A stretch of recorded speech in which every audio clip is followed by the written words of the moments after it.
Hello दोस्तों, स्वागत है एक बार फिर आप सभी का आपके अपने यूट्यूब चैनल पीएस क्लासेस पर। तो दोस्तों, आज के इस वीडियो लेक्चर में हम बात करेंगे 12th क्लास फिजिक्स के प्रैक्टिकल के बारे में। जी दोस्तों, जिन छात्रों ने 12th क्लास फिजिक्स के प्रैक्टिकल के संबंध में पी एन संधि डायोड टॉपिक तैयार किया है और इसका डायग्राम अपने चार्ट पेपर पर बनाया है। तो दोस्तों, आज के इस वीडियो लेक्चर में हम आपको बताएंगे कि इस टॉपिक से एग्जाम द्वारा आप लोगों से कौन कौन से वाइवा में क्वेश्चन पूछे जा सकते हैं और इन क्वेश्चनों का आप लोगों को उनको क्या आंसर बताना होगा ताकि आपका वाइवा पूरी क्लास में सबसे अच्छा हो। तो दोस्तों, यदि आप चाहते हैं कि आपका वाइवा पूरी क्लास में सबसे अच्छा हो तो इसके लिए बच्चे एक बार वीडियो लेक्चर को पूरा आप जरूर देखें। देखिए दोस्तों, एक बार वीडियो लेक्चर का पूरा देखेंगे तो आपको पीएन संधि डायोड का पूरा कॉन्सेप्ट समझ में आएगा और साथ ही साथ आपको पता चलेगा कि इस टॉपिक से एग्जाम द्वारा कौन कौन से सवाल आपसे पूछे जा सकते हैं।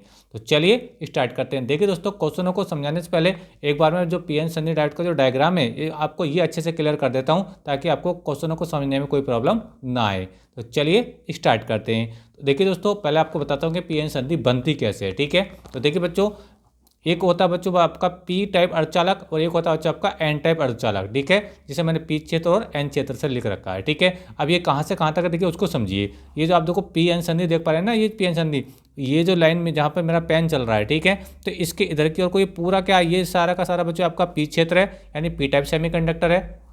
और जो बच्चे इस लाइन के इधर की ओर ये सारा आप देख पा रहे वाला एरिया, ठीक है, ये आपका बच्चों एन टाइप अर्धचालक है।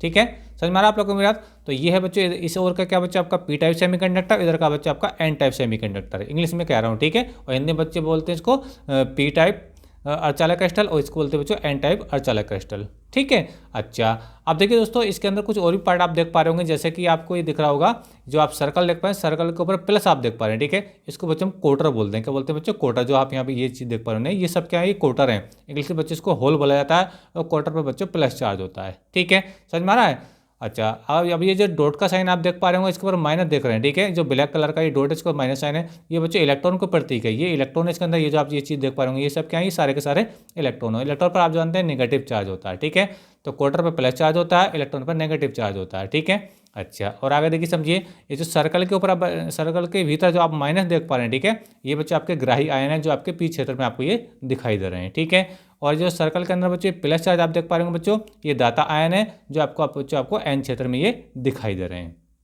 समझ में आ रहा है। अच्छा, थोड़ा देखिए जानकारी मैं और देता हूँ। देखिए ये देखो, ये अब ये पी टाइप सेमीकंडक्टर और ये बच्चे एन टाइप सेमीकंडक्टर एक दूसरे को कहाँ मिल रहे हैं बच्चे? इस लाइन पे मिल रहे हैं। ठीक है, तो ये लाइन तो होगी बच्चे आपके पी एन संधि। क्लियर हुई मेरी बात? ठीक है, अच्छा, अब देखो पी एन संधि के दोनों ओर एक पतली सी परत होती है, ये वाली एक ये वाली। ठीक है, ये जो एरिया आप ये वाला देख पाएंगे, ये वाला, ठीक है, इसकी बात कर रहा हूँ बीच में। ठीक है, तो बच्चों ये जो लेयर होती है, इस लेयर को हम बोलते हैं बच्चों अवक्षय परत, इंग्लिश में बोलते हैं डिप्लेशन लेयर, इसको बोला जाता है। क्लियर हो गया आप लोग को मेरी बात? तो बच्चों ये इसके कुछ मुख्य भाग थे। ठीक है, अब मैं बारी बारी से बच्चों इससे संबंधित क्वेश्चनों को पढ़ता हूँ और उनके आंसर भी आपको बताता हुआ चलता हूँ। तो चलिए देखिए, पहला क्वेश्चन देखिए आपकी स्क्रीन पर है, इसको समझते हैं। पहला क्वेश्चन देखिए आपकी स्क्रीन पर बच्चों, क्या देखिए, पी एन संधि डायोड क्या होता है? पी एन संधि डायोड या पी एन जंक्शन डायोड क्या होता है, वो आपसे पूछा जाएगा। ठीक है, 100% पूछा जाएगा। ध्यान से समझिए, इसका जवाब आपको क्या देना है। देखिए क्या आप जवाब देंगे, देखिए आपको जवाब ये देना है, जब पी टाइप सेमीकंडक्टर को एक एन टाइप सेमीकंडक्टर से जोड़ा जाता है तो वह स्थान जहाँ दोनों सेमीकंडक्टर आपस में मिलते हैं, जहाँ दोनों अर्धचालक क्रिस्टल आपस में मिलते हैं, उस स्थान को बच्चे हम क्या बोलते हैं? पी एन संधि बोलते हैं। समझ में आई आप लोग को मेरी बात? आपसे पूछा जाएगा पी एन संधि डायोड क्या होता है, तो आप बताएंगे जब पी टाइप सेमीकंडक्टर को, ठीक है, एन टाइप सेमीकंडक्टर से जोड़ा जाता है तो वह स्थान जहाँ दोनों सेमीकंडक्टर आपस में मिलते हैं या फिर दोनों अर्धचालक आपस में मिलते हैं, तो उस स्थान को बच्चों को बोलते हैं पी एन संधि बोलते हैं। क्लियर हो गई मेरी बात? तो ये पहले क्वेश्चन का आपको जवाब बताना होगा। बहुत आसान है ना, बस आपको क्या देखना, जहाँ पी टाइप सेमीकंडक्टर और एन टाइप सेमीकंडक्टर आपस में मिल रहे होंगे तो वही स्थान क्या होता है बच्चों? पी एन संधि होता है या पी एन जंक्शन डायोड होता है। ठीक है, नेक्स्ट क्वेश्चन देखिए, आप लोगों से पूछा जा सकता है कि पी टाइप अर्धचालक क्या होता है? पी टाइप अर्धचालक क्या होता है? देखिए जैसे कि आप स्क्रीन पर देखो, डायग्राम में देखा, आपसे पूछा जाएगा पी क्षेत्र क्या होता है, पी क्षेत्र क्या होता है। देखिए वो मैं आपको बता रहा हूँ। देखिए, जब शुद्ध अर्धचालक क्रिस्टल में +3 संयोजकता का अपद्रव्य परमाणु मिलाते हैं, ठीक है, तो अपद्रव्य मिले इस क्रिस्टल को बच्चे क्या बोलते हैं? पी टाइप अर्धचालक बोलते हैं, पी टाइप सेमीकंडक्टर बोलते हैं। क्लियर हो गया आप लोगों को मेरी बात? तो क्या बता रहा हूँ बच्चों, मैंने आपको बताया, जब शुद्ध अर्धचालक क्रिस्टल में +3 संयोजकता का अपद्रव्य परमाणु, जैसे एल्यूमिनियम, मिलाते हैं तो अपद्रव्य मिले इस क्रिस्टल को बच्चों क्या बोलते हैं, पी टाइप अर्धचालक बोलते हैं या पी टाइप सेमीकंडक्टर बोलते हैं। क्लियर हो गया आप लोगों को मेरी बात, ठीक है। और इसी पे बच्चों आपसे यही पूछा जाता है कि पी की जगह आपसे एन पूछा है कि एन टाइप अर्धचालक क्या होते हैं, तो देखिए वो आपको क्या बताना होगा। तो एन टाइप में क्या होता है बच्चों, एन टाइप अर्धचालक बनाने के लिए हमें शुद्ध अर्धचालक क्रिस्टल में +5 संयोजकता का अपद्रव्य परमाणु मिलाना पड़ता है, जैसे कि फास्फोरस। क्लियर हो गया आप लोगों को मेरी बात। तो अगर आपसे पूछा जाए कि एन टाइप अर्धचालक क्या होता है, ठीक है, तो आप बताएंगे जब शुद्ध अर्धचालक क्रिस्टल में +5 संयोजकता का अपद्रव्य परमाणु मिलाते हैं तो अपद्रव्य मिले उस क्रिस्टल को हम क्या बोलते हैं बच्चों, एन टाइप अर्धचालक कहते हैं, ठीक है। तो पी टाइप कैसे बनता है, जब +3 संयोजकता का अपद्रव्य परमाणु जैसे एल्यूमिनियम मिलाया जाता है, ठीक है। और एन टाइप का बनता है बच्चों, जब शुद्ध अर्धचालक क्रिस्टल में +5 संयोजकता का अपद्रव्य परमाणु जैसे फास्फोरस मिलाया जाता है। क्लियर हो गया आप लोगों को मेरी बात, ठीक है। चलिए नेक्स्ट क्वेश्चन देखिए, आप लोगों को पूछा जा सकता है बच्चों, क्वेश्चन नंबर 3 आपकी स्क्रीन पर देखिए क्या है।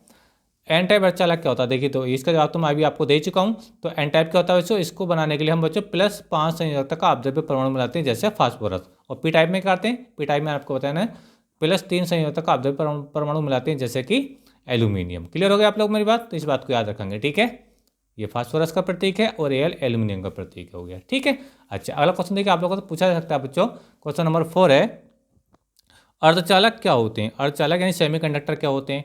तो बच्चों अर्धचालक वे पदार्थ होते हैं जिनकी वैद्युत चालकता, ठीक है, चालक और अचालक के बीच होती है, क्या कहलाते हैं, अर्धचालक कहलाते हैं। यानी ये ना तो पूरी तरीके से चालक होते हैं और ना पूरी तरीके से अचालक होते हैं। यानी इनकी जो वैद्युत चालकता होती है, यानी करंट को अपने अंदर फ्लो कराने की जो क्षमता होती है, वो चालक और अचालक के बीच होती है। क्लियर हो गया आपको मेरी बात। तो आपसे पूछा जाए कि अर्धचालक क्या होते हैं, तो आप बताएंगे कि वे पदार्थ जिनकी वैद्युत चालकता चालक और अचालक के बीच होती है, क्या कहलाते हैं, वो अर्धचालक कहलाते हैं। क्लियर हो गई। चलिए नेक्स्ट क्वेश्चन देखिए, आप लोगों से क्या पूछा जा सकता है। क्वेश्चन आपसे पूछा जा सकता है 2 अर्धचालकों के नाम बताइए। ये 100% आपसे पूछा जाएगा, याद रख ले इस चीज़ को। 2 अर्धचालकों के नाम, ठीक है। पहला अर्धचालक मैं आपको बता रहा हूँ बच्चों, कार्बन, ठीक है, याद कर लें चीज़ को, ये आपसे 100% पूछा है। कार्बन आप बताएंगे। दूसरा आप बच्चों सिलिकॉन बता दीजिए, सिलिकॉन, सिलिकॉन आप बताएंगे, ठीक है। इनके प्रतीक भी याद कर लें, ज़्यादा बेटर होगा। कार्बन को सी से लिखते हैं, सिलिकॉन को SI से लिखते हैं। अगर आगे आपसे और भी पूछ लिया जाए, 3 पूछ लिया है, तो अगला बच्चों आप जर्मेनियम बता सकते हैं, जिसको हम बच्चों कैसे लिखते हैं, GE से लिखते हैं। तो तीनों मैंने आपको एग्जाम्पल इसके बता दिए हैं। अर्धचालकों के 2 अर्धचालकों के नाम पूछे हैं मैंने, 3 आपको बता दिए, कौन सा, कार्बन, सिलिकॉन और जर्मेनियम। क्लियर हो गया आप लोग को मेरी बात, ठीक है। चलिए आगे समझते देखिए, अगला क्या देखिए, कोटर क्या होता है। कोटर यानी होल क्या होता है, जैसे कि आपको बताया था थोड़ी देर पहले, मैंने इसके बारे में आपसे बात करी थी। ये तो डायग्राम पे देखिए, ये इसके बारे में बात हो रही है, ये देखिए ये, तो ये क्या बच्चों, कोटर, यही होल है, इसके बारे में बात हो रही है कि होल क्या होता है। ये क्या होता है, देखिए मैं आपको समझाता हूँ। देखिए ये देखिए यहाँ पर कहाँ क्वेश्चन, ये देखिए कोटर क्या होता है। देखिए कोटर होता है बच्चों इलेक्ट्रॉन द्वारा छोड़ा गया स्थान। कोटर होता है बच्चों इलेक्ट्रॉन द्वारा छोड़ा गया स्थान, जो धन आवेश के तुल्य होता है। आपसे पूछा जाए कि कोटर क्या होता है यानी होल क्या होता है, तो आप बताना कोटर इलेक्ट्रॉन द्वारा छोड़ा गया स्थान होता है जो धन आवेश के तुल्य होता है, क्योंकि कोटर पर बच्चों क्या होता है, प्लस चार्ज होता है। बस बहुत आसान क्वेश्चन पूछे जाते हैं बच्चों, बस थोड़ा सा अगर ध्यान समझे ना, तो आपको बाय बाय बच्चों जितने नंबरों का भी हो रहा होगा, आपको पूरे में से पूरे नंबर मिलेंगे। लेकिन शर्त है कि आपको बच्चों थोड़ी बातों को समझना भी पड़ेगा, ठीक है। अच्छा अगला क्वेश्चन क्या है, ये क्वेश्चन आपसे पूछा जाएगा अवक्षय परत यानी डिप्लेशन लेयर क्या होती है। ये बहुत ज़्यादा बोर्ड एग्जाम में पूछा जाता है और ये आपसे पूछा भी जाएगा, इस टॉपिक में 100% पूछा जाएगा अवक्षय परत के बारे में कि अवक्षय परत क्या होती है। तो देखिए वो मैं आपको बताता हूँ, अभी थोड़ा डायग्राम से बताया था इसके बारे में आप लोगों को, देखिए फिर से क्लियर कर देता हूँ। ये देखिए, ठीक है। तो बच्चों PN संधि डायोड, ये तो PN संधि हो गई जहाँ दोनों क्रिस्टल आप मिल रहे हैं। तो PN संधि डायोड के दोनों ओर बनी वह परत जिसमें आवेश वाहक नहीं रहते, यानी इसके अंदर होल नहीं है। देखो ना इसके अंदर होल है ना इसके अंदर कोटर है, जैसे आप ये देख पा रहे हैं ना, होल ये है तो डिप्लेशन लेयर में नहीं है होल, और जैसे इलेक्ट्रॉन इधर है तो इलेक्ट्रॉन इसमें नहीं है। समझ में आ रहा है आप लोग मेरे यार।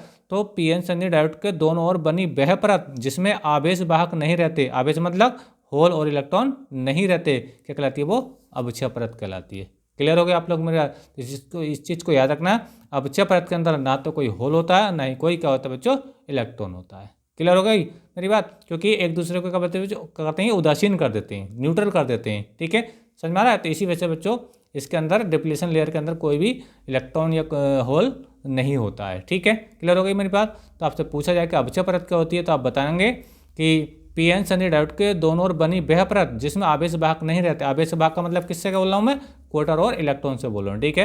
तो PN संधि डायोड के दोनों ओर बनी वह परत जिसमें आवेश वाहक नहीं रहते, क्या कहलाती है बच्चों, वो अवक्षय परत कहलाती है, ठीक है। तो ये क्वेश्चन भी आपको अच्छे से क्लियर हो गया होगा।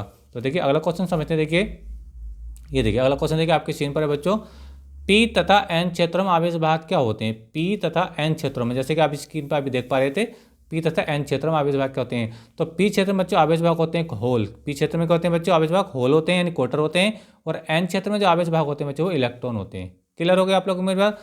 तो आपसे पूछा जाए कि पी क्षेत्र तथा एन क्षेत्रों में आवेश भाग क्या होते हैं, तो पी क्षेत्र में क्या होते हैं बच्चों, होल होते हैं आवेश भाग। आवेश भाग मतलब आवेश को एक स्थान से दूसरे स्थान को लेकर के जाते हैं, ठीक है। और जो एन क्षेत्र में जो आवेश भाग होते हैं बच्चों क्या होते हैं, इलेक्ट्रॉन होते हैं। क्या होते हैं बच्चों, इलेक्ट्रॉन होते हैं। क्लियर हो गया आप लोग को मेरी बात। चलिए नेक्स्ट क्वेश्चन देखिए, अगला क्वेश्चन क्या देखिए, 0 केल्विन ताप पर, 0 केल्विन ताप पर अर्धचालक होते हैं क्या। ये होते हैं बच्चों विद्युत रोधी। क्या होते हैं, विद्युत रोधी। आपसे पूछा जाएगा कई बार ये सवाल है जो आपका बोर्ड एग्जाम में भी आया विकल्प में लगाने के लिए, विद्युत रोधी, ठीक है। ये तो इसको याद रखेंगे, 0 केल्विन ताप पर जो अर्धचालक होते हैं, ठीक है, वो कहते हैं विद्युत रोधी होते हैं। लेकिन अगर हम किसी अर्धचालक का ताप अगर बढ़ा दें, ताप अगर बच्चों क्या करते हैं, बढ़ा दें, ठीक है, तो उनकी विद्युत चालकता क्या होती है, बढ़ जाती है, ठीक है। लेकिन 0 केल्विन ताप पर क्या होते हैं बच्चों, वो क्या होते हैं, विद्युत रोधी होते हैं, ठीक है। ठीक है, अगला क्वेश्चन देखिए, अगला क्वेश्चन क्या देखिए, पी एन संधि डायोड का उपयोग कहाँ किया जाता है। यानी जो आपने अभी तक पी एन संधि डायोड के बारे में पढ़ा, ठीक है, इसका उपयोग आपसे पूछा तो कहाँ किया जाता है। इसका उपयोग किया जाता है बच्चों ट्रांजिस्टर बनाने में। क्या बनाने में, ट्रांजिस्टर बनाने में बच्चों इसका उपयोग किया जाता है, ठीक है। मैं लिख देता हूँ, देखिए ट्रांजिस्टर बनाने में, ट्रांजिस्टर बनाने में इसका उपयोग किया जाता है। बनाने में जो आपने पढ़ा है ना, पी एन पी ट्रांजिस्टर और एन पी एन ट्रांजिस्टर, वो किससे मिलकर के बनता है, वो एक ट्रायोड ही तो होता है, वो पी एन संधि डायोड से मिलकर ही तो बनता है। समझ में रही आप लोग को मेरा। तो पी एन संधि डायोड का जो उपयोग होता है बच्चों, कहाँ होता है बच्चों, वो ट्रांजिस्टर बनाने में इसका उपयोग होता है, ठीक है। उम्मीद करता हूँ बच्चों ये भी जानकारी आपको अच्छी लगी होगी, ठीक है। बच्चों दोस्तों अगर वीडियो अच्छी लगी है तो अपनी मेहनत का आप लोगों से मेरा बस बच्चों यही रिक्वेस्ट है कि प्लीज़ वीडियो को लाइक जरूर कर दें और कमेंट करके बताएं कि वीडियो लेक्चर आपको कैसा लगा। वीडियो अच्छा लगा तो प्लीज़ वीडियो को लाइक जरूर करें, कमेंट करें, और चैनल पर नए हैं तो चैनल को सब्सक्राइब जरूर करें, क्योंकि बच्चों इसी प्रकार हम 12th क्लास फिजिक्स, केमिस्ट्री और बायोलॉजी के सभी इंपॉर्टेंट टॉपिक का वीडियो अपने चैनल पर अपलोड करते रहते हैं। मिलेंगे नेक्स्ट वीडियो में किसी नए टॉपिक के साथ, तब तक के लिए धन्यवाद, बेस्ट ऑफ लक।